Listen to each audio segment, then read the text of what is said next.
Meeting will be in order. Please rise and join us in the Pledge of Allegiance. I pledge allegiance To the flag of the United States of America, and to the republic for which it stands, one nation, under God, indivisible, with liberty and justice for all. Secretary will call the roll. Mr. Benedetto. Present. Mr. Falco. Present. Mr. Scarpelli. Present. Mr. Scarry, present. Mrs. Vanderklut. Mayor McGlynn. Present. There are 5 present, 2 are absent, but both calls said they'll be here very shortly. We can proceed with business. Item number 1, approval of the minutes of November 16, 2015. On the motion, approved by Mr. Scarry. All those in favor say aye. Opposed, no. The ayes have it. The minutes are approved. Approval of the bills and the transfer of the funds. Move approval. On the motion, approved by Mr. Scarry. The secretary will call the roll. Mrs. Cunyo. Mrs. De Benedetto. Yes. Mr. Falco. Yes. Mr. Scarpelli. Yes. Mr. Scarry, yes. Mrs. Vanderklut. Mayor McGlynn.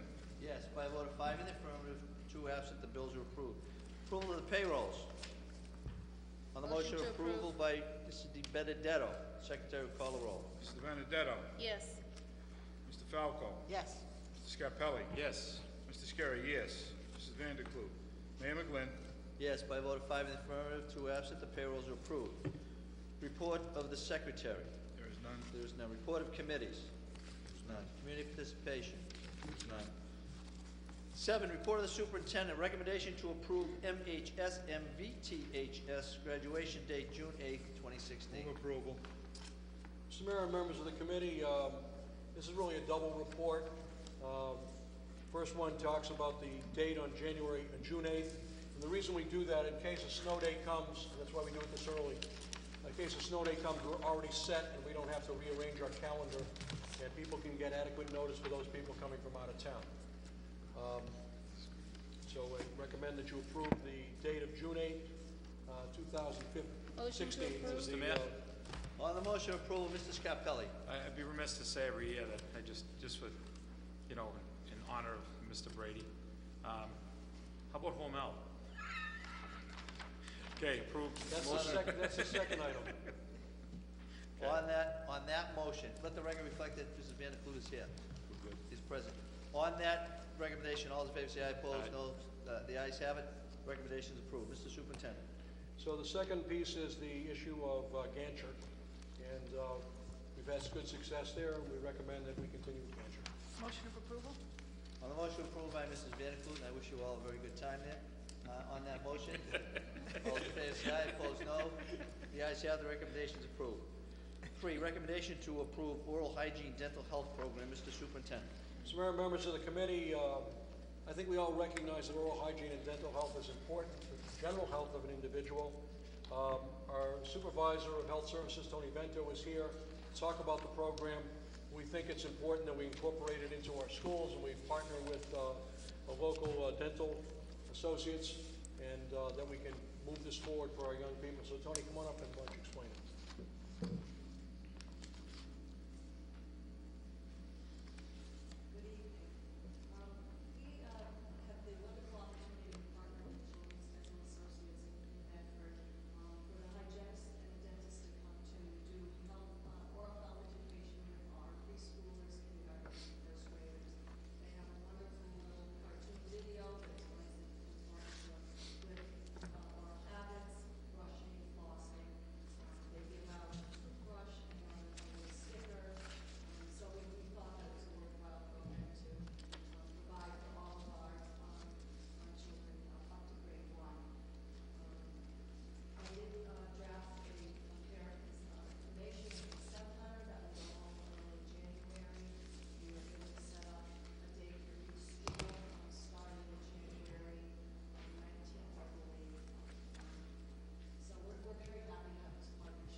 Benedetto.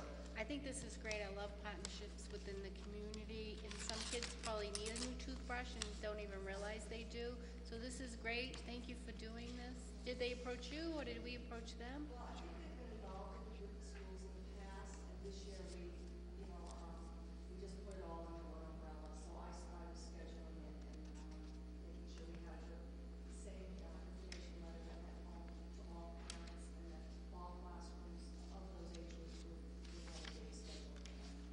great. Thank you for doing this. This is really great. Motion to approve. Thank you. On that motion, all those in favor say aye. Aye. Opposed, no. The ayes have it. The motion is approved. On the motion, Mr. Scarry, that the rules be suspended and I take a number of papers out of order. On that motion, all those in favor say aye. Aye. Opposed, no. The ayes have it. On a motion of Mr. Scarry that number 10, negotiations and legal matters be moved to the end of the calendar. On that motion, all those in favor say aye. Aye. Opposed, no. The ayes have it. Under old business, communications and new business, there is none. On a motion, Mr. Scarry, concerning today. Mr. Chairman, members of the committee, I'd like to ask your indulgences for a moment of silence in honor of Day of Infamy. This is the 74th anniversary of Pearl Harbor, and serving at Pearl Harbor at the time of the attacks were two outstanding Medford residents. Jim Barry was for many years a member of the National Guard. After he came out of the Army, retired at the rank of Sergeant Major. He was also the cemetery foreman at Oak Grove. Also, Joseph Reynolds, from Wellington for many years was a Medford police officer here in Medford, and he too served with honor and was at Pearl Harbor during that inferno. I'd ask that you please rise. Join us in a moment of silence.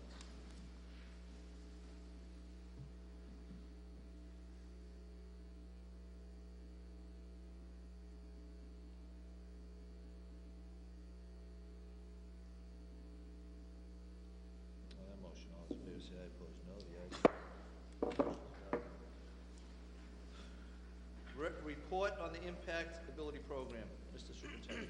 Mr. Mayor, members of the committee, the Impact Ability Program teaches personal safety and assertive communication skills to individuals with a wide range of disabilities. The program is a very research-based program. It's designed to help those students with disabilities recognize abusive and unsafe conditions, as well as to protect and advocate for themselves. You may not know this, but people with disabilities are 3 times as likely to experience violent crime as those without disabilities. And women with disabilities in Massachusetts experience more than twice the rate of sexual assault as those without disabilities. Impact Ability is a part of the Triangle Disability Service and Advocacy Organization, founded by parents and business leaders in Medford, Malden, and Everett. For over 40 years, Triangle has worked to integrate adults and teens with disabilities into their local communities through employment and residential supports. The program started in 2011, Impactability, with support from the Robert Wood Johnson Foundation, and I have some attached information. There's an evaluation of the initial program. By the Institute of Community Health. A grant from the Cummings Foundation has enabled the program to collaborate with Medford's Special Education Department this school year. Dr. Jan Hollenbeck of our SPED department is coordinating the implementation in Medford. And on Tuesday, tomorrow, December 8th, there will be a program celebration from 10 to 11:30 a.m. at Medford High School. Triangle board member and State Representative Paul Donato will be the keynote speaker. As we prepare our students with disabilities to make a successful transition to adulthood, it's essential that we take a comprehensive approach. And Impactability adds an important dimension to their preparedness. I expect there to be some program representatives, but I don't see any here this evening at this point in time. But it's a terrific program. We've had at least 6 graduates this year. We expect to expand it even more next year as we go beyond the trial phase. It's the kind of thing that we need to do to ensure that youngsters who have deep impairments have the ability to function in adult society and not with fear and not with the inability to defend themselves should something show up. Just a point of information, Mr. Chairman. Mr. for you, the Scarry. Superintendent. Where will the site of the graduation be, Roy? It's at the high school library. It's the last page. On the motion, all those in favor say aye. Opposed, no. The ayes have it. The recommendation is approved. Mr. Mayor? Oh, I just Mrs. wanted to Vanderpool. say, I think this is a terrific thing for us to be doing. Recommendation to approve girls hockey merger. with Move all- approval, Mr. Chairman. On the motion of approval, Mr. Mayor, Mrs. DiBenedetto. I'll let the superintendent introduce it and talk about it, and then I have a few questions. Sure. Essentially, girls' hockey programs are not always fully occupied by any one community. In fact, more and more communities are merging themselves to have 2 or 3 communities merge together. And in fact, in Malden, the boys hockey program is in a merger as well. So in Medford, our boys hockey program is strong, but our girls program comes and goes depending on interest. Secondly, for a number of years now, they've played or got special permission to get under high school age students to participate in order to have a full roster on the team. We think this is a way to preserve the program and to ensure that our young people get that chance to play, while at the same time making sure that we have enough players to field a competitive team and to ensure that no student is on the ice more than they should be during a regular game. Mr. Mayor? Mr. Benedetto. Okay, first I have a comment. I see that this application was dated November 25th. Is that correct? I haven't looked at it that closely, but Yeah, well, it's dated here, it was created November 25th. And I see the application, and I really, moving forward, I would love to see this come before us, before an application is put forth. Okay? well, So you know, that- I only saw it at the time that I've seen it this week, so it's coming to you as soon as I saw it. Right, no, I I think they were understand. exploring it as a possibility rather than, and remember, this whole thing is still subject to your approval. So it doesn't go forward unless you approve it, but on the other hand, It's just a comment that I'd like to see Okay. happen in an appropriate fashion, an appropriate timeline to come to us before they start an application, unless it was something that they were gonna miss out on. But, and if that's the exception, that's fine, but it can't be the rule, okay? So that was my first thing. What is the cost of this program? How will Malden pay for their part? How will they pay for the insurance and the transportation piece? How many Medford High School students, out of the 14 that tried out are high school students? How many of them are junior high?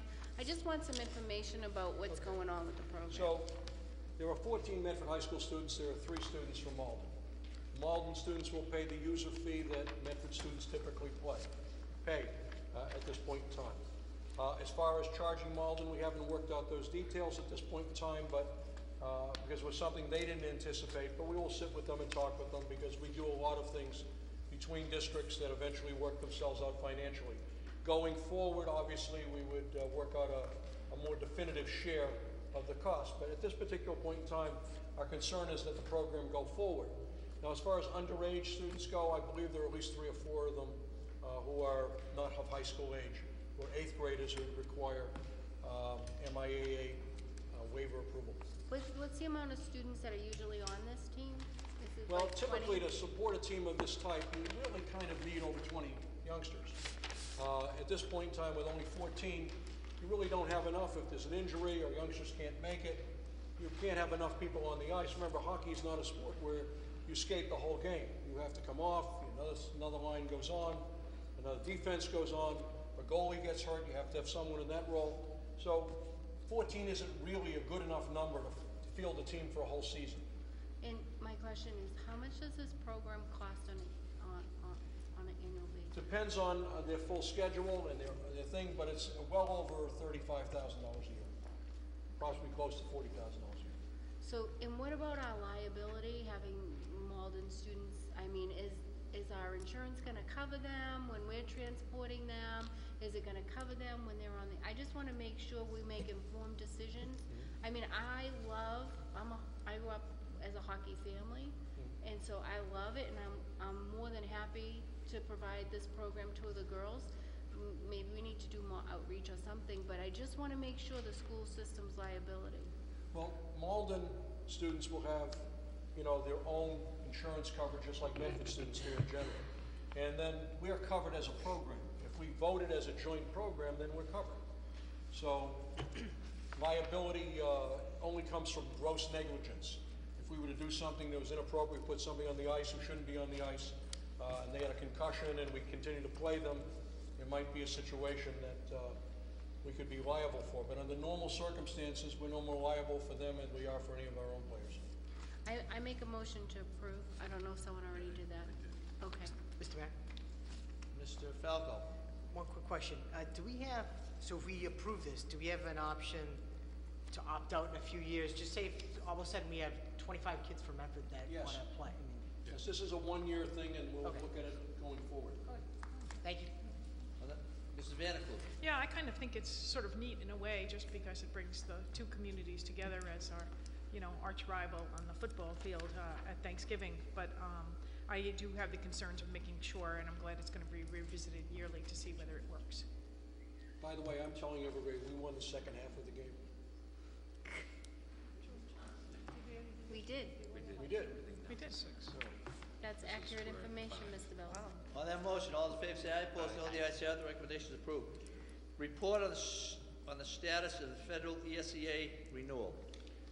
So on Wednesday, December 2nd, 2015, the Federal House of Representatives passed the Every Student Succeeds Act by an overwhelming majority of 359 in favor and 64 against. We expect the Senate to act on it, if they haven't already acted on it today, sometime this week at the beginning of the week. This new act will replace the very flawed and very unpopular No Child Left Behind legislation. This new version of ESEA, Elementary and Secondary Education Act, has been years in the making. NCLB was passed 14 years ago. The original ESEA was crafted in the early 1980s. So you can see how this process takes place. Essentially, the new legislation scales back the federal role and returns substantial authority to the states on the key issues of accountability, teacher evaluation, and school improvement. It maintains annual testing in reading, ELA, and mathematics in grades 3 to 8 and once in high school. The Act will still require that we disaggregate student subgroups in their performance, but there's greater flexibility in how we determine progress and appropriate intervention. It encourages states to incorporate more than test data into the accountability system. There's an awful lot of detail in this Act that will be needed to be worked out in the implementation phase. It remains to be seen how Massachusetts will use this new flexibility. Obviously, we will all be seeking input on how Massachusetts moves forward. It's our hope that the evaluation of students, teachers, and schools will be more progressive and encompassing of the total school mission.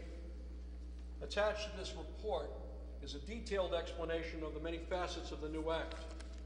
I've asked you to read through the materials, and we'll schedule sessions going forward to talk about the various topics and also to reflect on information we received from DESE about how they intend to proceed under this new Act.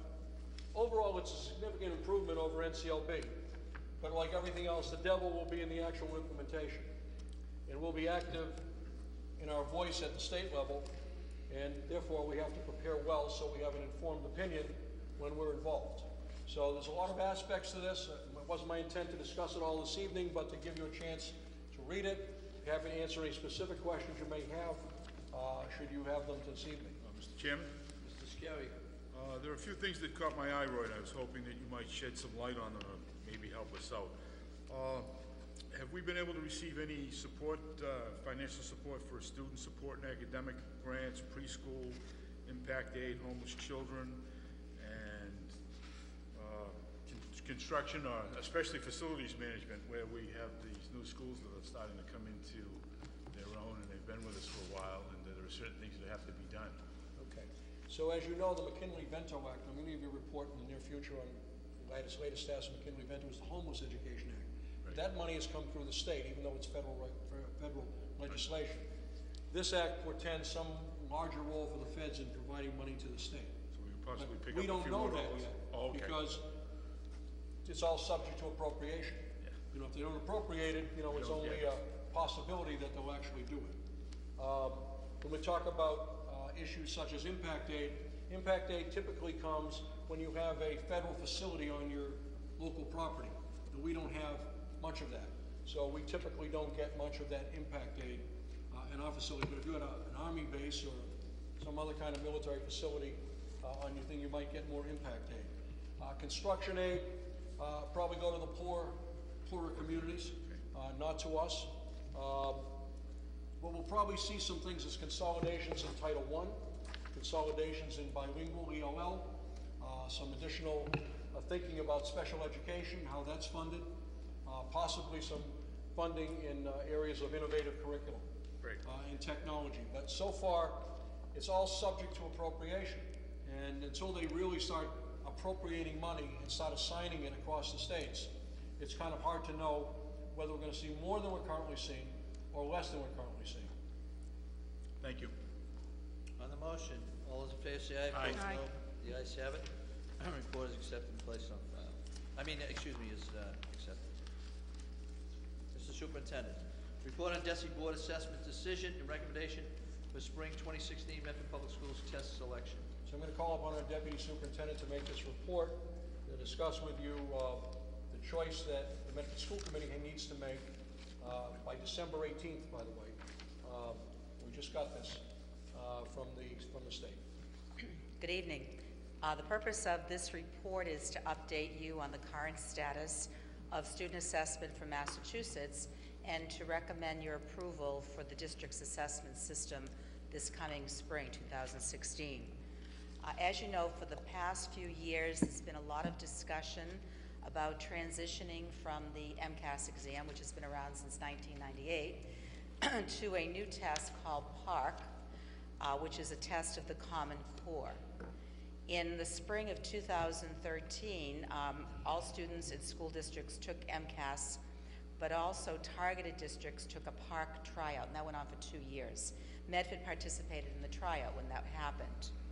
Last year, it was a different scenario. We were asked to choose between taking the new test PARC, which had not yet been voted on, or staying with MCAS. And with the committee's endorsement, we stayed with MCAS, even though the state promised to hold districts harmless for their accountability levels if they took PARC. But we figured that we didn't want to go into a new test unless we knew it was a definite thing. So we stayed with PARC, stayed with MCAS, and as you know, the districts in the Commonwealth were split. Pretty much about half of them took PARC and half took MCAS. MCAS still remained statewide the test for grade 10 and also the test for science, okay, grades 5, 8, and 10.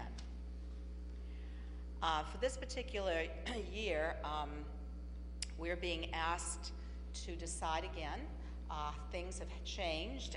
As you know, on November 17th, the Board of Education made an important decision that affects the future of state testing. And the key points of that decision are as follows.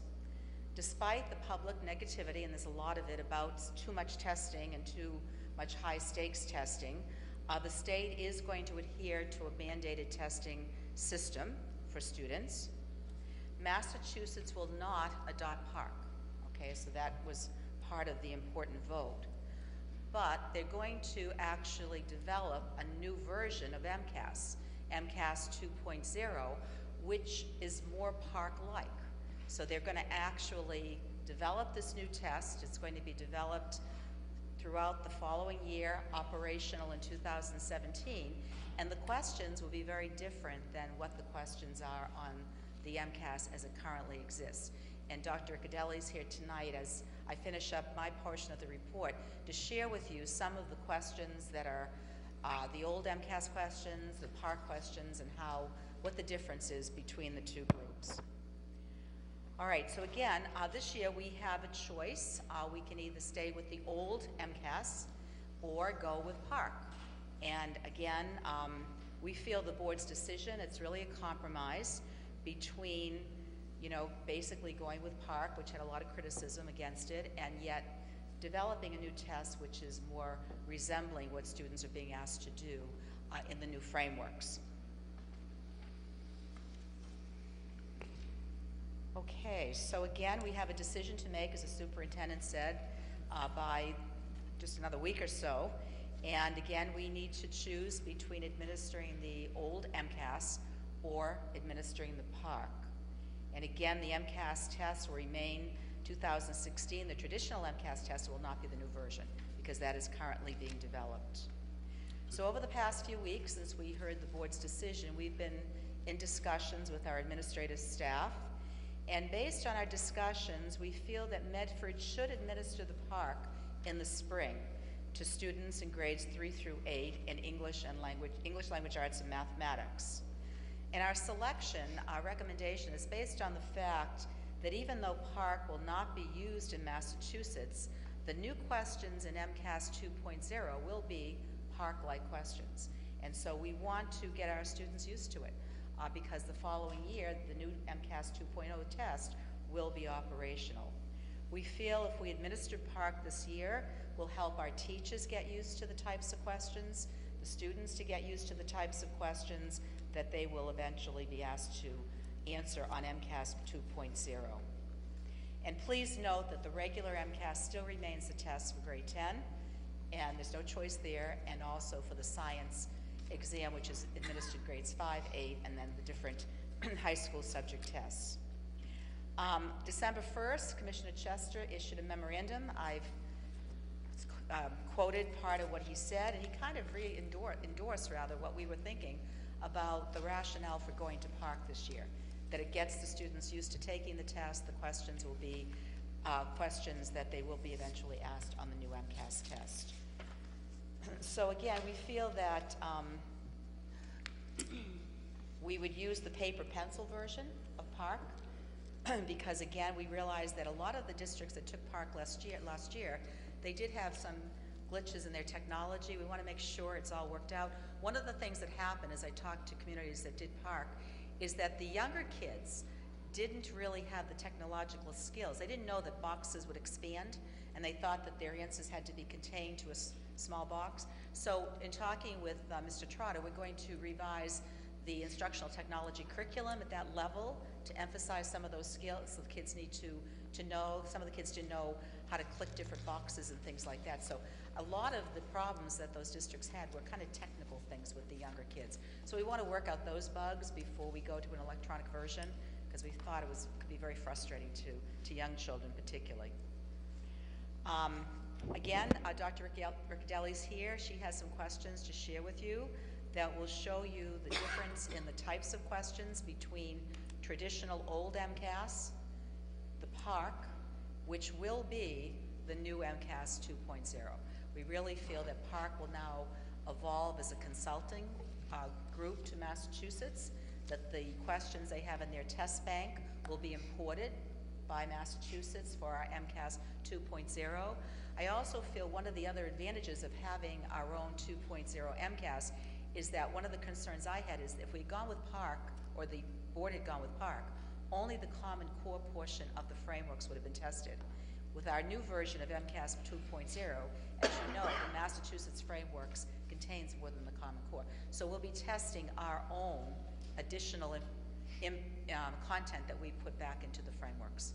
So again, Dr. Riccadelli will present it, and then we recommend that you help us make that decision, endorse the decision to go with PARC so we can move forward with our teachers, giving them sample questions to use with the kids over the next few months, getting them ready for the test. So Bernadette, I'll turn it over to you. Just to put in information, Mr. Chairman.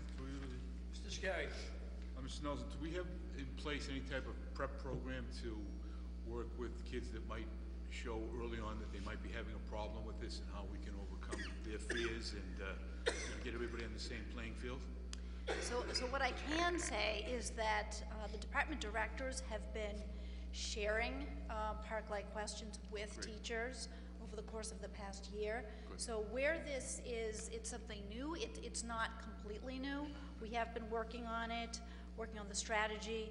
So, you know, the hope is that when students see these questions, it's not completely fresh. Right. But we think that moving forward, having I was just concerned because if the state doesn't endorse it and we're going forward with something new, I want to make sure that we have all our ducks lined up and we have the proper tools that the children can get whatever help they need before taking the exam.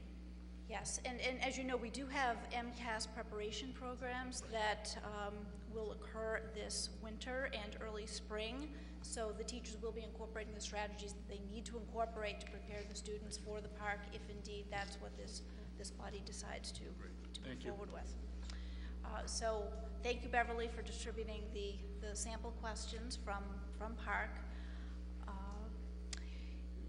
There's a lot of information available on PARC, and in fact, I know not everyone has their sheets yet, so I won't go too far into this, but at the bottom of the sheet, there is a web address, the URL for PARC, and if you go onto that website, you can pull up many different tests. I've pulled them all up. I've gone through almost all of them for each one of the grade levels.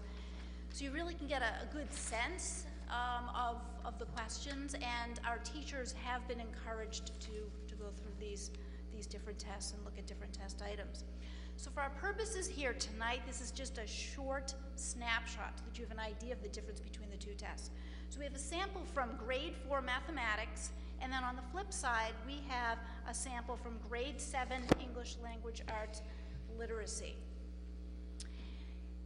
So we'll start with grade 4 mathematics. In the left-hand column of that page, we have an example of an old test item. So this we can equate to a very common MCAS test item. And you can see the test item there is asking the students, after they've looked at this picture that has stars and hearts and ladybugs on it, what fraction of Justine's stickers are hearts? Which of the number in your fraction represents the whole set of stickers? The second question, using that visual, is draw and label a number line and mark an X in the number line to show the location of the fraction of Justine's stickers that are ladybugs. So as you look at this question, you can see that the focus is on the procedure, and it's counting in this case. And you can also see that the students are not really engaging with the material, but they're answering the question. As we look to the right-hand column, we're going to look at a park test item. And it's very usual in a park test item to see multiple parts. And in this case, we have 3 parts, parts A, B, and C. You can see that there's a number line. So in part A, there's a question. Actually, the preview to the question is, Ava and Mia are comparing fractions 3/2 and 5/6. In part A, Ava created this number line to graph 3 halves, 3/2. The student is asked to select the correct point on the number line to represent 3/2. This requires the students to convert it in order to put it on the number line.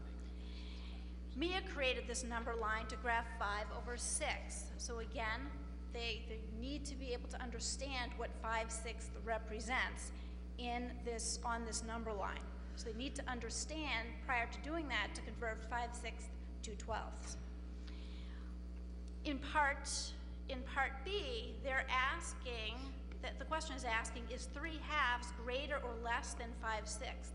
And the student is being asked to explain how they know. So reasoning is important. Part C, the student is asked to write a fraction that is in between 3 halves and 5/6. And again, they're being expected to be able to explain what they're doing.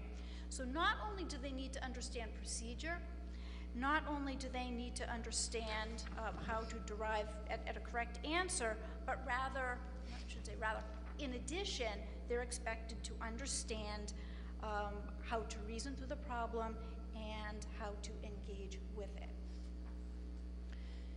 So again, that's a sample of a typical test item in a math section of the mathematics test. In this case, it's grade 4. Again, it is just a sample, but I think it's representative of what we see in many of the tests. If you turn to the other side of the page, we have an example of grade 7 English language arts / literacy. Again, grade 7. So I would say that the biggest difference in MCAS and PARC is that PARC really does focus on nonfiction. That's not to say that there is no nonfiction in MCAS, there is, but certainly to a much greater degree on PARC. And also in the PARC test items, students again are required to engage with the material. They're reading, they're writing, and they're providing evidence. So if you look at the old test item, you can equate this to MCAS. So a typical writing prompt for a grade 7 response could be the following. Going to the movies is a major source of entertainment for many students. Imagine the only discount movie theater in your area is closing. The students are being asked here to write a persuasive essay in support of keeping the discount movie theater open. So they're not given a lot of information. They're given this prompt. The expectation is that they've probably been to the movies. They're probably going to use rationale to answer this question, but the evidence is limited. If we're to compare that to the PARC question, the writing prompt is the following. You have read a website entry and an article and viewed a video describing Amelia Earhart. All three include information that supports the claim that Earhart was a brave, courageous person. The three titles are the following: A Biography of Amelia Earhart, Earhart's Final Resting Place Believed Found, and Amelia Earhart's Life and Disappearance, which in this case is a video. And I will tell you, when it's a computer-based test, there is a possibility that some of the sources may be video sources. We're asking to go with a paper test. We wouldn't have a video. Students here are being asked to consider the argument each author uses to demonstrate Earhart's bravery. They're being asked to write an essay that analyzes the strength of the arguments related to Earhart's bravery in at least 2 of the 3 supporting materials. Remember to use textual evidence to support your ideas. So again, it's not solely based on opinion, as we could see with the MCAS question in this example. They are expected to use specific evidence from 2 of 3 of those samples, the 1 video and the 2 written samples. So again, just to highlight, just to give you a sample, certainly there are more resources out there. We didn't think that going beyond this would be a great idea tonight. Certainly would be happy to try to answer any questions that you may have. Mr. Mayor? Mrs. Cornell. Thank you, and thank you for all the information that you brought this evening. A couple of things. First of all, when you're saying that we're going to be doing it in paper and pencil, and if we go with Park, both of you, thanks, Beverly. How are we going to compare? Is there going to be any comparisons of scores? Because I know that last year when we did the parks, there was park testing and there was park scores, but we really couldn't evaluate both because some people were on MCAS, some people are on park. So if we go to park, do our kids get the grades and the scaling and all that? Or are we going to be exempt from whatever comes out on our stats, if that even makes sense? So I will answer that question. So actually, I may have to defer to Beverly on this. The individual score, well, first of all, the district will be held harmless. So in terms of our overall scores and our accountability, we are held harmless. So in terms of the district moving forward, there's a little risk. We think there's a lot more to learn. As far as individual student scores, Beverly, not sure on that one. There's not a great answer we've been given. We know that, and we saw this when they came out with the MCAS scores, when you have people doing 2 different things and you try to compare it, it's apples and oranges in my book, to be perfectly honest. They claim they can do it, they will do it, they'll give us some numbers. How much credibility you can put to those numbers, I don't know. I just feel that they really should have a period of time that everyone, the accountability, the student growth is held stable until you really get into a test, a definite test, which is MCAS 2.0.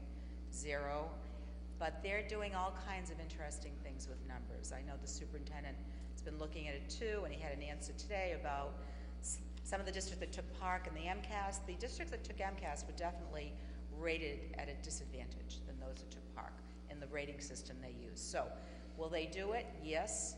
Is it fair? Is it credible? No. Not in my way of thinking.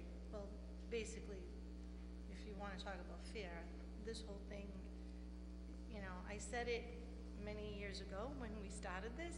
I've said it at MCAS, I've said it at the Massachusetts Association, and I've actually said it holding my seat at the Department of Education. And that is, I knew this was going to happen. I mean, they said you could have MCAS, they said you could have Park. Now they turned around, oh no, Park's not going to work, so we'll make up another name, but we're really taking the Park test. And I don't know if they think we're really that foolish or what they're thinking, but the fact remains is that we all are going to be taking a Park test, we're just calling it a different name. That's basically the bottom line. And they had parents going to meetings, and I'm very upset with the Department of Education, because I feel at this point they've taken they think they've taken everybody for fools, but they haven't. Asking parents what their opinions are, asking administrators what their opinions are. myself going around this state trying to figure out who wants to take park and who doesn't want to take park. And now it seems like, oh, well, we listened to you. That's, you know, we're not going to do the park anymore, but we won't do the MCAS. We'll just call it something else. But now we're sitting here and we're actually looking at examples of a park test. We're not looking at examples of an MCAS test. And that, for me, is like a slap in the face from the Department of Education to everyone who's put extremely hard work into this. And now, you know, we have to go forward. We have no choice. And we all know that. I just want to make it very clear that I know that we're not all fools. And my concern is taking this test is they're going to be playing with all these numbers like they did the last time around, because all of a sudden the numbers of MCAS weren't up to par as the park grading was. And my concern now is, where do we stand? Because I don't want to sit here and all of a sudden hear next year that because we took park and the other districts are going to be forced to do the same thing, is that all of a sudden our students now have gone down in their grades, in the, you know, in their measurements and everything that we have to look at. So I guess that's really the bottom line, is my concern of the kids aren't going to be performing worse. It's the Department of Education that's playing with our numbers that are going to make us look worse. The only difference between, I can project between last year and this year, is that I think you're going to see most districts taking park. Last year it was real, based on what the commission has come out with and what people see is happening down the road. And you're right, it is, you know, park with another name to it. But I think we're going to have more.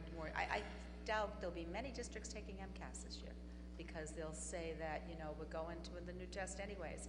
I mean, that's our purpose. We don't like all this score stuff. Right. We don't think it's fair. But you know what?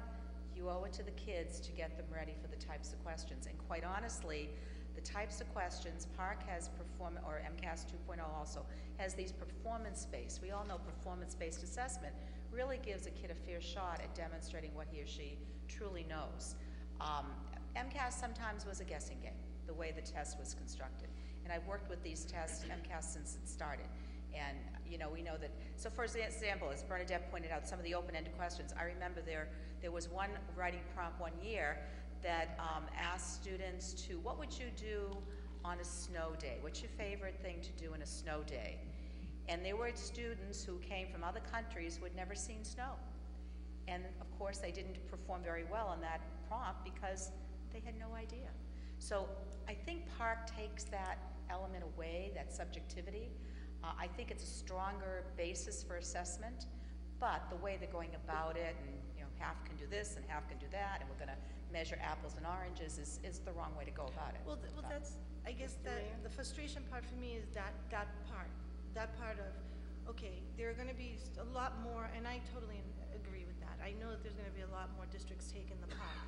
My concern is, are they going to keep us level for at least a year to make sure that the test has been implemented the proper way, that everyone gets the fair and right opportunity to take this, and then assess this the following year, rather than throwing out these numbers next year? Because my concern is that if we're sitting here and somehow they're going to try to figure out, you know, we have to compare it to something. Well, last year we took MCAS. If we take the park this year and they try to compare those two scores, as you said, they're going to be apples and oranges. But I don't want to sit here and feel that our kids have really come a long way and they've reached goals and in, you know, their own individual scores and their individual goals, and then all of a sudden, like, park either comes out that we look like we haven't done anything and these kids have failed. So I guess to the superintendent. Mr. Belson. Let me just put it this way, okay? You've had several reports on this, and we told you what was going to happen several months ago. We told you this, that the new test was going to be Park and MCAS closed. They were going to find a compromise. And they went ahead and did it. Now, the political winds of war were such that, you know, there were people that were against MCAS, there were people against Park. The new chairman of the board, the governor, wanted to go back to MCAS, but the business community wanted them to go to Park. The Pioneer Institute wanted to go back to the old frameworks, but the business community and others wanted to go, with the college and university group wanted to go to Park. So this was a way of, and they also didn't want to give up their control to any other state. So you know what Park has morphed in? Park is now a consulting company. They're no longer just producing the test, they're now selling test items. Okay? And Massachusetts is going to adopt Park items and move them into MCAS 2.0. Our responsibility right now is to ensure that our students get every opportunity to learn what types of questions they're going to see going forward. And our teachers get as much practice as they can get. Accountability will be held harmless. That's the draw. So, you know, the race is slowed down. The issue for us now is giving our people the experience with the types of questions they are going to be asked to take in the future. Now, there's a long way to go with regard to whether mandated testing or too much testing is still going to be argued across the state. And we know, and I can tell you this now, we know that Park scores were much lower than MCAS scores in this round. And we know that they were given a boost on what the department calls equipercentile, to give the Park scores an advantage. So, for our purposes, we need to do what prepares our students for the future. The political discussion about testing in Massachusetts, I just told you about the ESEA, which is going to leave a lot of responsibility to states to make up their own mind. All that stuff is going to be worked out. But in the short term, our students deserve, and our teachers deserve, an opportunity to learn as much as they can about the types of questions that are going to be asked going forward. And then the political discussion about too much testing, no testing, mandated testing, how tests are used, is going to be front and center in the Commonwealth. Well, I wasn't making it into the political thing. I was more concerned with the fact of how they are going to grade our kids and how the accountability is going to be there. I just don't want to get We're held penalized. harmless. We're held harmless going forward. All right, that's all I need. I just want to make sure that the kids do not get, and the schools in this district does not get penalized because they've decided to change it. I actually think that if we would stay with MCAS, we would get penalized. That's what I actually believe, because I believe the push is to get us together. Right. No, I know Mrs. that. DiBenedetto. Thank you, Mr. Mayor. First of all, I want to express that I too, like my colleague, agree that they did what they wanted to do, Anne Marie, and they took all of those questions and they just put it under a new title. But the only difference is that we did get the Massachusetts framework questions also included in there. So that helps the students in Massachusetts. So that's the only piece different than just doing the park that I can see. And after speaking to all my colleagues, you know, that I work in a different school district, and we all feel the same way. It's just their way of getting park in place in all of our schools. But we did win a little victory by getting our frameworks also included and not just the Common Core, which I think is a win for Massachusetts. Okay, so that's first thing. And as far as accountability goes, we're not accountable this year, which is good. And that's also their carrot dangling in front of us. Hey, if you do what we want you to do, which is take Park, we won't hold you accountable. So they're giving us a free ride. And I didn't like it when they did it last year, and I spoke about it then. And I actually said unless people stand up against them, they're going to keep doing that. So I don't like that bribery piece, and that's how I look at it. And I don't think there's any other way to describe it. I just call it the way it is. Is there any cost difference by doing this to the district? I know that the state of Massachusetts pays, what, $37 million on testing on an annual basis? Yes. Boy, what could we do with that money to educate the children in this Commonwealth if we weren't spending $37 million every year just to test these students? Boy, we would have nice books. We'd have, you know, foreign language in our middle schools full time. I could think of 100 things off the top of my head that we as a school district could do if we could get our hands on that money. $37 million, I'll never forget it, it's in my brain forever. $37 million the Commonwealth of Massachusetts pays each year just to give a test to our students. It's amazing how we spend money and how it doesn't get to the children's education, it goes to their evaluations. And And kids that miss it by 2 points don't get a high school diploma. It kills me, it bothers me. It's not the right way to judge children. And that's just, I'm sorry, I get off on a soapbox.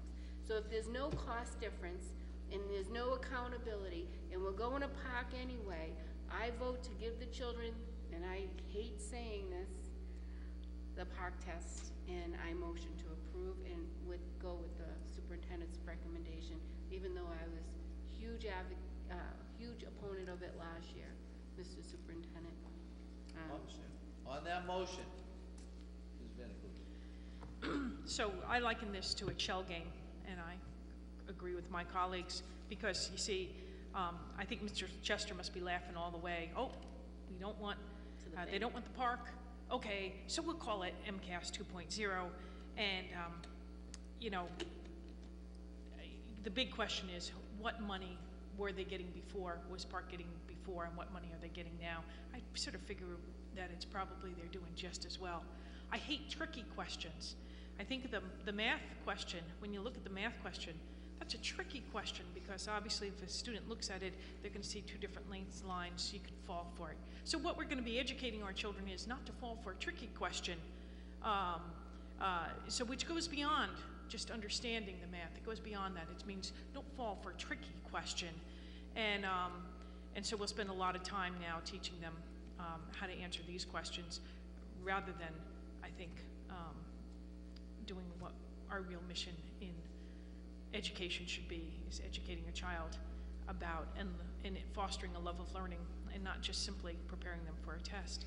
It is not to say that, of course, these are things that students need to know. They need to know fractions, they need to know how to compare fractions, et cetera, et cetera.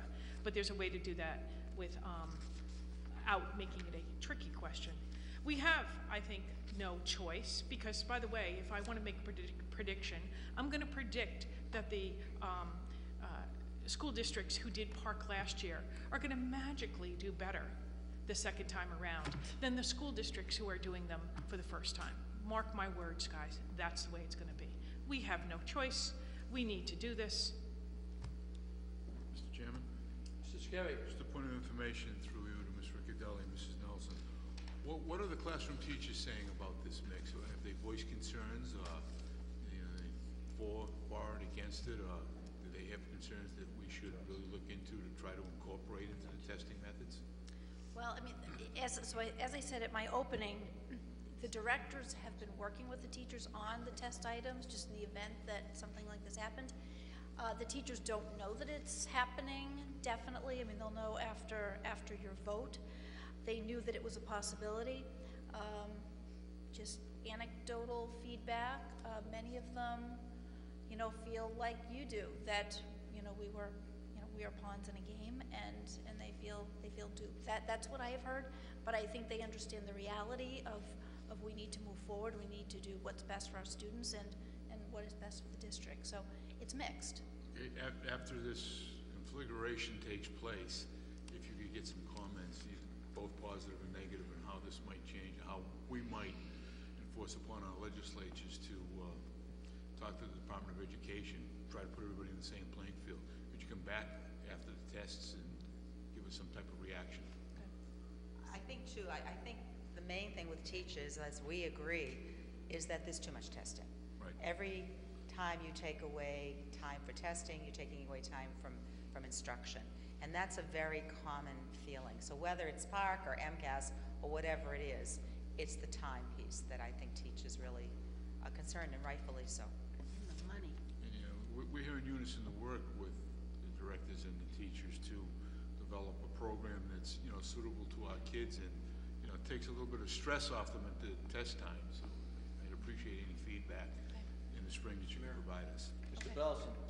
I think another factor, and if you read the ESEA material that I gave you a little bit earlier, you'll find that the feds are now saying that the state should take into account other factors than tests. Right. It's starting to trickle down from the top. And I think that's really what we've all been talking about. It's not that this testing has its role. I mean, we've all taken tests in our life. It's the amount, it's the intensity that they've put on it, it's the way they've used test results to judge students and schools. If you look at the distribution of who does well and who doesn't well, you could look at a socioeconomic map of Massachusetts and of the country. It's just that simple. Right. And it's not quite one-to-one, but it's very close. So you can use testing to give you an indicator of how a youngster is doing and how schools are doing, but it's not the only indicator. I've used this example before with you, but I'll try it again. John Goodlad, who was perhaps one of the most interesting and most outstanding scholars in education in the 1980s and 90s, wrote a book called Place Called School. And when he was talking about the SAT, the over-dependence on the SAT at the time, he said, a single test score tells you as much about a student's knowledge as a temperature or a thermometer tells you about a person's health. You get an indication, but you don't get the whole picture. And I think that's what we've got to understand. Different youngsters come to school with a lot less cultural enrichment, a lot less language than other youngsters, a lot less stimulation, and other youngsters come with a lot of it. And that is very predictive of what takes place. It's not the only predictive factor. Certainly instruction is important, certainly the quality of what we do is important. But there's a tremendous disadvantage to some communities who work with youngsters who come and don't speak English, who have a lot of cognitive disabilities, or come from homes which don't have the enrichment. And it's how we use it. It's how we work with testing that makes the difference, and whether we overuse it as a way to make judgments about whether schools or individuals are ready for the future. That's really the issue. But we've got to prepare our kids. If this is the regimen that we're going to face, and we're teachers, they have to work on it. We anticipated this, by the way. We very much knew that this was going to happen. And we've done. Bernadette, Beverly, Diane, and all the department heads. However, now we've got to actually take the action step to send the message, this is where we're going. On the motion, all those in favor say aye. Aye. Opposed, no. Recommendation is approved. Financial report, Mr. Superintendent. Mr. Mayor, members of the committee, we call upon our Director of Finance and Administration, Pat Bailey, to give us our financial report. This evening, I've also passed out some additional information to enhance what you know about that, and Pat will take you through it.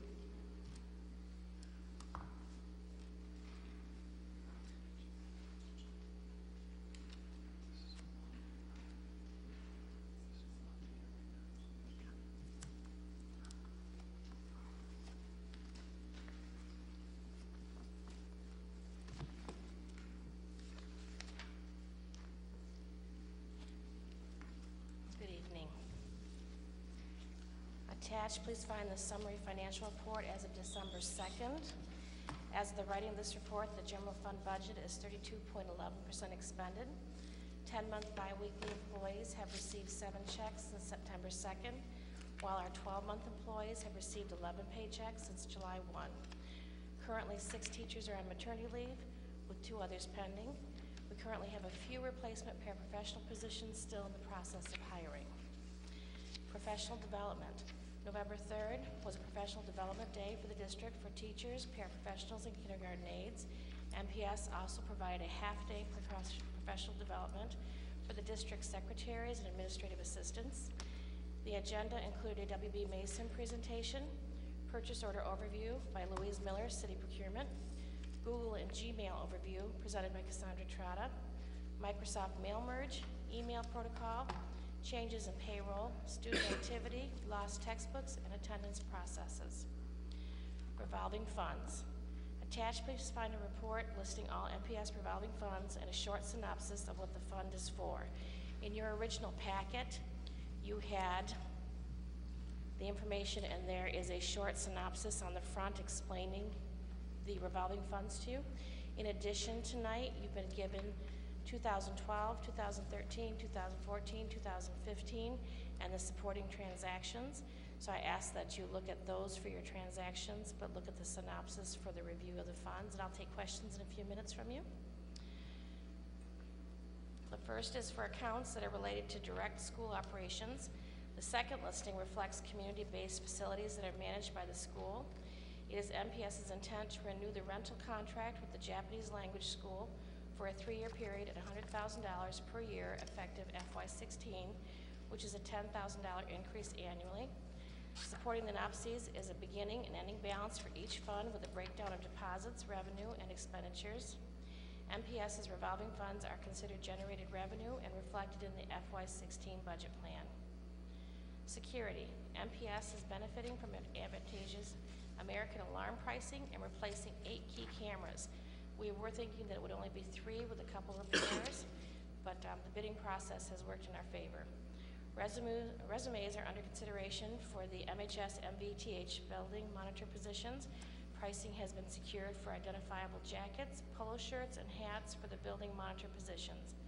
The Raptor Technologies identification system purchase order has been sent to the vendor, and we are awaiting a delivery date. Today we heard from the vendor, and they are ready to begin the process of implementation. Telephones. The high school telephone conversion has begun. The list of current telephones has been forwarded to the DSCI Comtel. The company is working with individuals at the high school, school departments, to configure and install the new telephone system.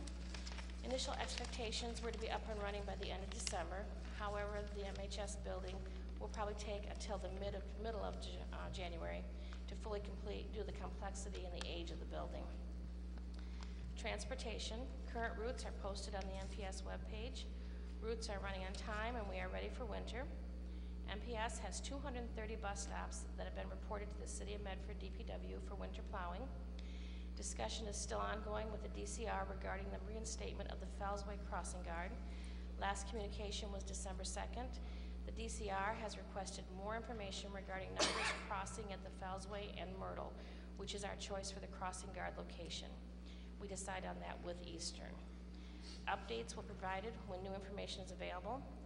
Pricing and details are in process for the addition of a Wednesday middle school late bus run, thus providing late runs Tuesday through Thursday after the winter break. Additional safety training has been initiated by Eastern Bus Company and will continue for all drivers over and above their mandatory monthly meeting. Unemployment. FY15 expense for July 2014 through October 31, 2014 was $40,700. And for the same time period, FY16, MPS's expense has been $28,790 roughly. We have spent 29% less this time of year as compared to last year. The majority of our unemployment expense generally occurs in the first quarter of each year, attributable to summer unemployment claims. The total expended in FY15 for unemployment was $77,660. MPS has budgeted $75,000 for FY16 expenses. Utilities. Electricity costs for the period of July through October are $355,489. Last year's expenditures for July through October were $275,806, resulting in increased spending of $76,683, or a 22% increase for the same time period. There has been no change in the cost of kilowatt hours, as MPS is under contract through November 2016. The electricity cost increase can be attributed to the warmer summer and fall, which resulted in prolonged use of air conditioning and the operation of the pool that was open July through October this year. Last year, the pool began operations in September. Heating expenses are down due to the unseasonably warm fall. Natural gas costs for the period of July through October were $8,574.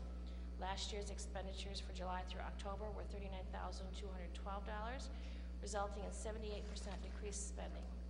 It is too early in the heating season to qualify this heating trend, and the city and MPS does not have a natural gas contract in place, as prices are low and trends do not reflect a high rate of added users, thus keeping the rates low. Rates are monitored by the school and city departments. All buildings will be monitored closely for usage as MPS begins a process to conserve electricity and natural gas by identifying possible areas for potential savings. In closing, each year evolves with new financial challenges, but FY16 is progressing as planned. I'll take questions. Mr. Mayor? Mr. Falco. Thank you, Mr. Mayor. Pat, thank you for your report. A couple of quick questions. With regard to the, under the transportation segment, you had mentioned about the crossing guard for the, that hopefully will be provided by the DCR. And I know we've gone back and forth on this a number of times. But The stop that we're listing here is Myrtle and the Fellsway, Yes, which, from our talks early on, it's St. Francis and the Fellsway is the issue, Fulton Street. right. Which is really not close to Myrtle. That- no. And I believe, I thought at one point, there was already a crossing guard down in that location, but I mean, so I guess my questions are this. Do we have any crossing guards on the Fellsway? And I guess where are we with regard to this crossing guard at St. Francis and Fulton Street and the Fellsway, that area there? Well, what happened initially is that's where the bulk of the students were crossing because St. Francis was open. So that's where the guard was. After the school closed, the children kind of dispersed along Fellsway. So we've been doing studies to see where the children are getting on and the most used stops. And Myrtle is a very busy stop. Currently, is there a crossing guard down through that section? There is not. Are there any crossing guards in the Fellsway? No. And the DCR is very understaffed at this point because of the retirements. And so it's a long process to get any responses. So we have taken a survey of all the stops on the Fellsway, and we've sent them back that information. Can you say the last part again? We sent them back the information from the So survey. we're waiting to hear from them. So as far as the stops go then, how many kids are getting off at that stop at the Myrtle and the Fellsway? Do we know? We have 14 middle schoolers and high schoolers using that stop, which is the greatest use, but our expectation is that once a crossing guard is reinstated, we think that we will see more children go to where the crossing guard is. So we're trying to pick the spot that seemed to be the best and the most use right now. But what about, so if you go from Salem Street to the Fellsway, Salem Street to Fulton Street, which is a pretty significant stretch, I mean, I would imagine you have an abundance of kids there that get off that live anywhere up in the Fulton Heights area and down towards the Salem Street area. I mean, is there any consideration that's being made for those children? I mean, Yes. especially, I mean, I would think, I mean, it can be tough for anyone to cross. I mean, I cross there every day, and I'm 45 years old, and it can be an issue on some days. But I'm looking at kids that are in elementary school. I mean, that's a major concern. I mean, I've got a call from a few parents that, you know, really, I mean, there's some concerns there that, I mean, crossing there is a major issue, and, you know, it'd be nice to have some sort of coverage between that Salem Street and Fulton Street, you know, stretch, and right now there's nothing. Right, and what we did for the elementary kids this year is we routed the buses such that they only get on and off the right side. So that's how we kind of kept that onto a safe pattern, but the middle school and high schoolers are crossing the road. So the elementary schools are, when they get off the bus, they're staying on the side that they They get off the strictly bus? stay on the side, and the way that the routes are established, I'm trying to think of the one, I'm not real familiar. I think it's Fellsway and Irving. Fellsway and Irving's in Westminster. Yeah, Irving. Is Irving and Westminster? Maybe it's Placestead and Irving I'm thinking of. But what we did was we, you know, we moved the stops a little bit further apart, but then we put all the kids on the one side and the other children on the other side, purposely so there was no crossing. Point of information, Mr. Mayor. Mrs. Cornell. There is a crosswalk Which one is it? guard, Is it- Fellsway and Fourth Street. And is it It will St. DCR or James. city? I'm sorry? DCR or city? That I don't. Fourth? Fourth and Fellsway. All right, I'll look into it. She's been there for a very long time, and we definitely need her there, but, Which is close to Myrtle. right, and that's the one closer to Myrtle. It's about a block and a half, well, no, Myrtle's over the hill, actually, but Myrtle is closer to that than it is to the St. Francis one that they were talking about. I'll look into it. First thing I'll have to figure out is whether or not it's a city crossing guard or if it's a DCR crossing guard, but I will look into it. All right, thank you. If we, Mr. Mayor, Mrs. Di Benedetto. on that, sorry, Pat, you do great work trying to get this together, and I know the bureaucracy with DCR and trying to get a hold of them right now is really difficult. Appreciate all the work. But if we can't get a a DCR crossing guard, can we put a Method crossing guard there? Can we do that? It's not their jurisdiction. Yeah, it's a state road, we have to move over State to road. 6 Ave. We have to walk back from Middlesex towards the Belleville. Mr. Mayor? Mr. Scarpelli. I know it's been difficult. I know the director of the commissioner, DCR, just resigned, I believe, a few weeks ago. So I know your job must be very difficult right now. So is there a liaison that they have right now we're working with, that our legislators can maybe push that along. I know it's daunting, believe me. I'm dealing with it right now, so Yeah, all of the departments have been hit hard. it's a mess. By the retirements.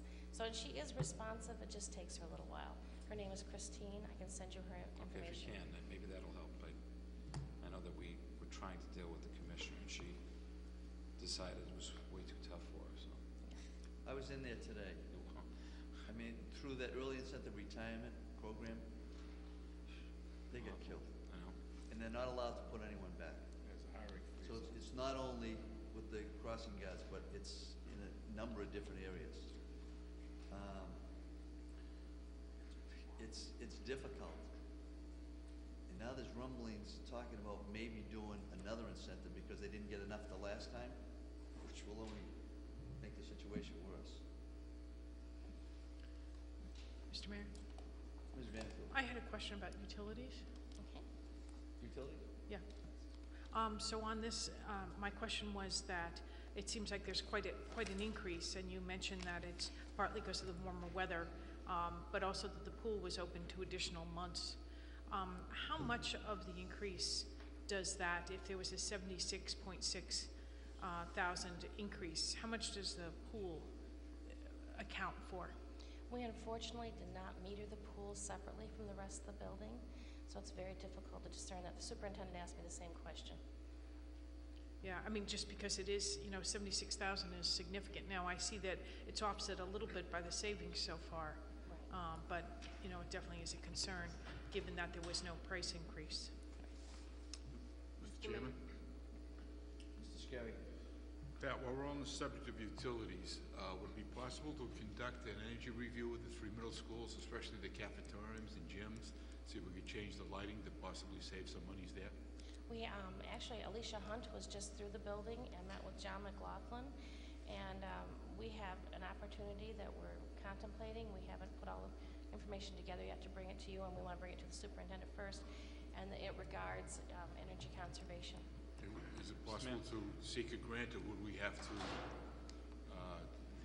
initially lay out the capital to get the lights changed and recover monies over the next 2 or 3 years? Yeah, Alicia Hunt is looking into that Great. opportunity for us, and we work very closely with her. I appreciate it. Thank you. Mr. Mayor. Mr. Scarpelli? I don't know if we looked into this, because I know we're doing it now with our parks and rink especially. We're losing so much. It's so expensive now for what the energy is asking at the rinks and lighting facilities. Have we looked into, I know that with the incentives with solar power, we've talked about, they have solar farms, but what we're having in our department, we're having a group come in and discuss putting the way the parking lot is in a rink. There'll be bays, and above the bays there'll be bars with solar powered units that would help feed the rink. Has anyone discussed maybe helping? We're presently working with a company by the name of Blue Wave. We are, okay, Who's great. coming in to do an evaluation. We Oh, signed great. an agreement, I'm gonna say 2 or 3 weeks ago. That sounds okay, They're that's gonna come in and do an evaluation on everything they can provide, what the cost will be. I don't think we'll have that until sometime after the first of the year. No, you'll be gone. And then they will fund it, they'll put the capital Right, up, right. we'll buy the electricity back from them Right. the power at a cheaper rate. Right. They'll. Oh, that's great to make know. money All right. themselves. Yeah, thank you. That's great. Mr. Mayor. But it's a few steps away. We know, right, but We've got to have all the players together, At least it's a working to it's a make sure start. that, we're going. Mrs. De Benedetto? Thank you. I had a few questions. Back to transportation. Are we adding a bus at the middle school? I'm sorry? Are we adding a bus additional day at the middle school? We are going to add a Wednesday late run, and we just got the pricing for that. It's not in here because it came after this. It will be $130, 3 buses times 130. It's be roughly $7,800 for the rest of the year. And I'm assuming we have enough need for after-school to, homework help and time with teachers to warrant that additional bus, and I'm really glad that that's taking place. Thank you for doing that. Based on demand. Yep, thank you for doing that. That's the first one. The increase in the cost of the rent for the Japanese school is an increase of a flat $10,000. Did someone, I'm sure, but could you make sure that we charging them enough for the increase in the utilities that they're utilizing? Do they use the pool? No. Okay, and the cost of the electricity was very high, so are we, increasing it enough to warrant the usage of all those rooms? Is it an appropriate amount of an increase, or is it just a $10,000? It's actually a very good increase for the amount that they use. And the profitability of that particular situation is very good. Okay, I just want to make sure with maintenance and custodial staff and utilities that, the cost that it cost us we're still making the same profit margin. There's discussions that come up periodically about rentals. We shouldn't rent the schools. I think the superintendent's done a great job in the agreements that he has with people, but you can't place the burden of our increases all on one renter. Right. But when you have a number of them, as we do, then it begins to accumulate and can offset a lot of those costs. Are we negotiating rentals throughout the district, and what are we renting our buildings for? What are our gymnasiums getting? That's the kind of information I'd really like to see some kind of breakdown about. So our goal will be, right after the first of the year, to sit down and have a larger discussion on that. Okay. I know that topic has come up, and it's very complicated because there are a lot of different situations. So, for example, we serve a lot of community activities. We certainly value those activities for the services they provide to our young people and to our families. They may be, in some instances, lost leaders, while others provide us revenue that offsets them. So it's a balancing act to make sure that we don't deprive our young people of the programs and activities that they want, since some of these programs and activities can't generate enough funds. But we try and balance it against other programs that can provide the funds, so that in the aggregate, we make out. So I just want to make sure that we're consistent and fair throughout the community on every area of the community. Like one area doesn't pay more for one gym, then another area might pay. I would like to see a breakdown of who's renting it on a regular basis, what their fees are, whether it's, you know what I mean? We have asked for that.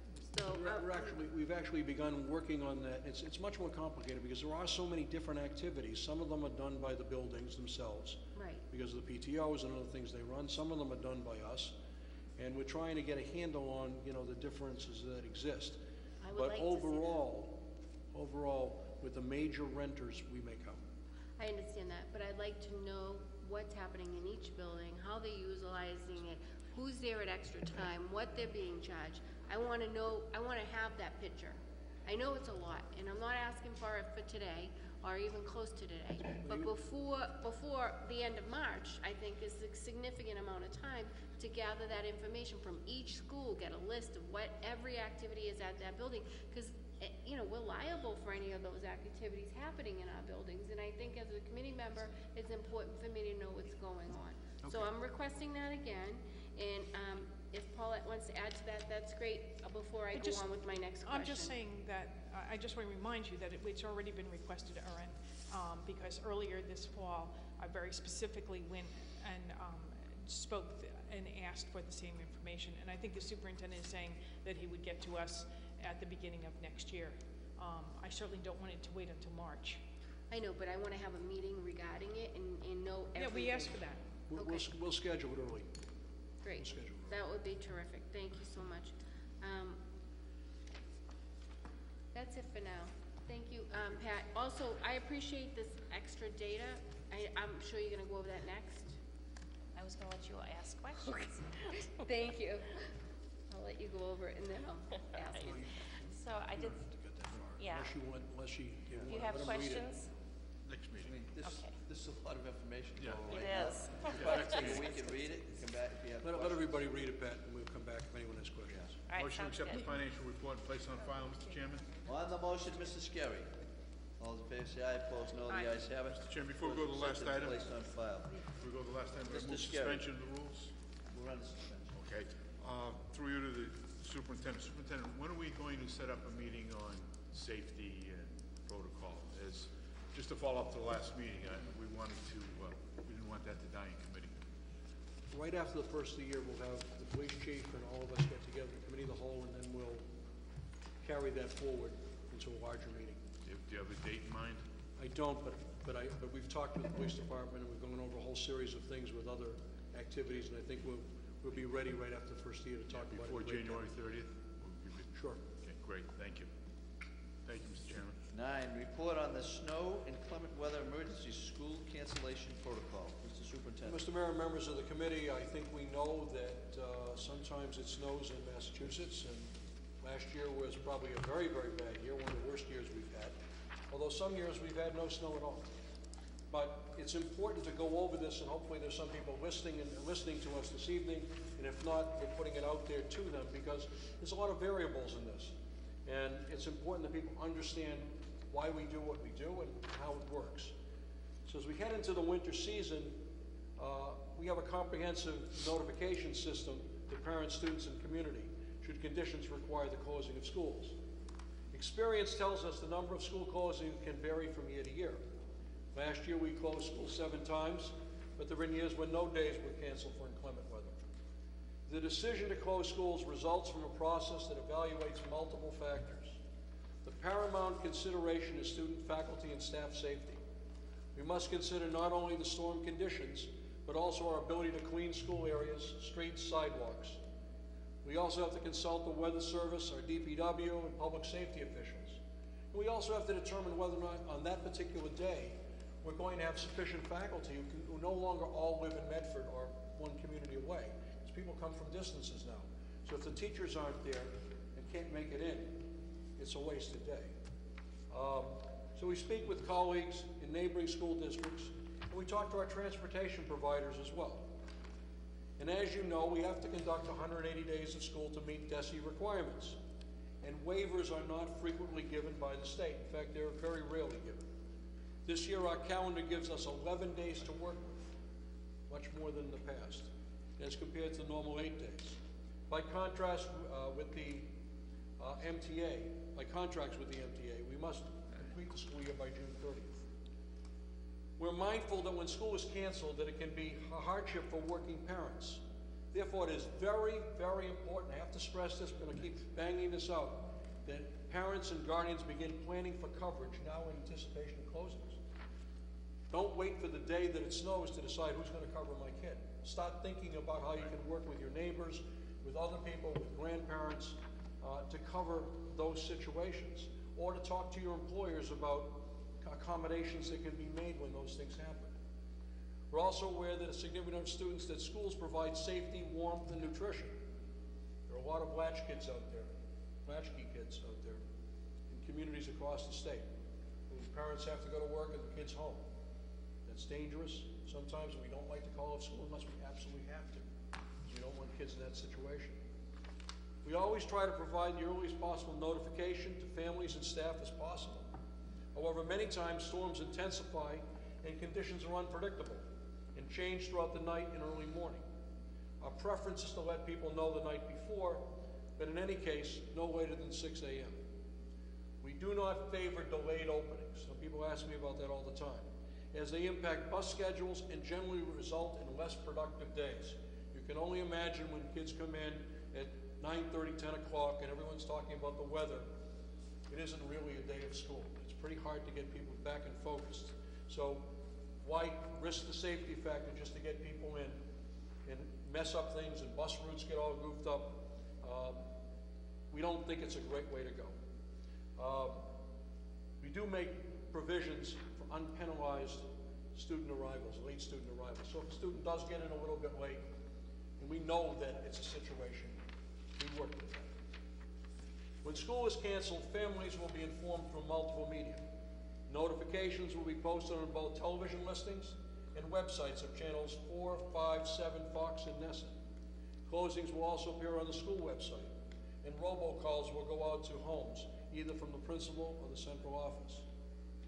We'll be busy disseminating this information this month, hopefully so that people understand why we do what we do, where they can find out the information. And hopefully they'll begin to make plans, should they need to close school and still go to work, or do something else. Like one other pitch that I want to make, it's very important, we've talked to our bus companies, talked to the DPW about clearing areas around bus stops, but it's very important that residents do everything they can to shovel sidewalks and to make things passable so that youngsters are not walking in the street. It's tough in some roads. If we get major accumulations, the banks get high, the little kids this high off the ground, it's hard to see. So another thing we ask people to do is buddy up, do things that, you know, have an older child walk with a younger child, or have parents accompany people to bus stops, and do the kinds of things that take the extra amount of precaution necessary to avoid an unfortunate situation, which may be beyond anyone's control except the individuals who are involved. So that's our information on snow closings, or inclement weather closings. Happy to take any questions or any suggestions anyone has, or anything else we can do to make it more effective going forward. Mr. Chairman, move the paper, place on file. The motion, all those in favor, say aye. Comments, Opposed, no. The ayes have it. hopefully we can do a better job Report of is accepted. educating our parents to snow plowing. I want to just give you one update, because obviously I'm down to less than a month, but I'm still working hard to get everything done that is an issue, or has been an issue in the area. So as you go around the city, you'll see at the Brooks School, if they have not already gone in, there'll be flashing lights there with radar. Are they in? I haven't seen them yet. Okay. And also on Elm Street by Wright's Pond, because where the entrance of Wright's is very dangerous as people come around the corner. So we're trying to alert drivers in both of those areas that have been an issue for a while. The second speed bump, first one went down on Central Ave, second one should be on Harvard Street, sometime either this week or next week.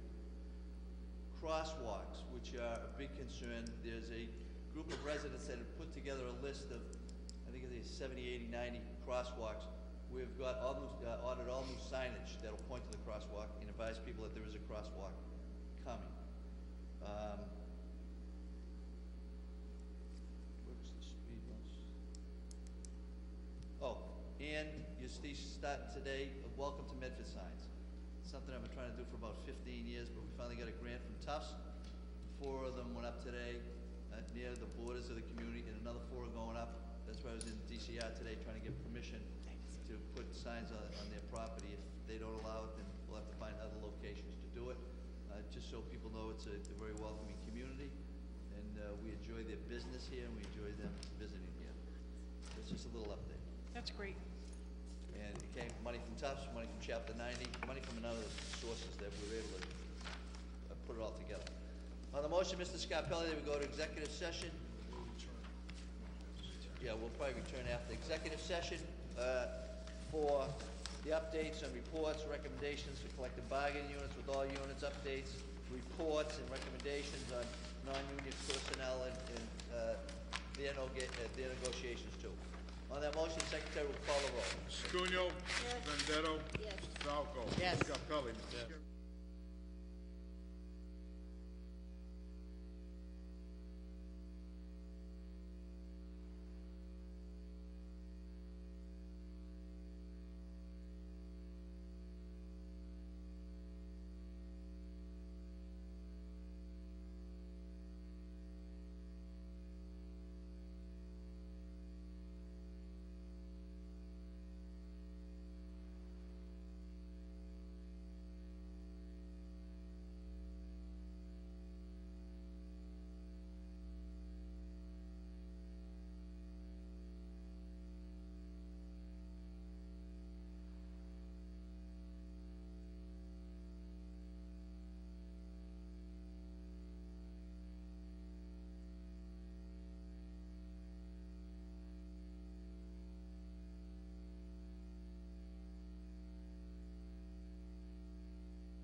Move approval, Mr. Chairman. Second. By Mr. Scary, seconded by Ms. Cunyo. Secretary will call the roll. Mrs. Cunyo. Yes. Mr. Benedetto. Yes. Mr. Falco. Yes. Mr. Scarpelli. Yes. Mr. Scary, yes. Mrs. Vanderklu. Yes. No. Mr. Mayor? Yeah, I'm waiting for you. I said you. I said yes also. Seven in the affirmative, none in the He didn't negative. say The you, ayes Bob. approved. He didn't say you. Second item is the non-union management team. Pat Veely, Beverly Nelson, Diane Caldwell, Kathy Medeglio, and the principals. Move approval, Mr. Chairman. On the And- negotiated settlements, And that parity for the middle schools? parity for middle school. School principals, yes. Second. Principal. Only one, I Got it, believe it was. okay. Mrs. Cunyo. By Mr. Scary, seconded by Mrs. Vanderklu. Mrs. Cunyo. Call the roll. Yes. Mr. Benedetto. Yes. Mr. Falco. Yes. Mr. Scarpelli. Yes. Mr. Scary, yes. Mrs. Vanderklu. Yes. Mayor McGlynn. Yes, by a vote of 7 in the affirmative, none in the negative, the items are approved. 4A, is this a Lunch negotiation? attendance? Yeah. Okay, okay. Is it a negotiated settlement? Yeah, lunch attendance. Negotiated settlement with the lunch attendants. On the motion of approval. Move approval, Mr. Chairman. Falco, second by Mr. Scary. Secretary call the roll. Mrs. Cunyo. Yes. Mr. Benedetto. Yes. Mr. Falco. Yes. Mr. Scarpelli. Yes. Mr. Scary, yes. Mrs. Vanderklu. Yes. Mayor McGlynn. Yes, by a vote of 7 in the affirmative, none in the negative, the item is approved. On the new position of Public Information Officer. Move approval, Mr. Chairman. Motion approved by Mr. Scary, Second. seconded by Mr. Scarpelli. Secretary will call the roll. Mrs. Cunyo. Yes. Mr. Benedetto. Yes. Mr. Falco. Yes. Mr. Scarpelli. Yes. Mr. Scary, yes. Mrs. Vanderklu. Yes. Mayor McGlynn. Yes, by a vote of 7 in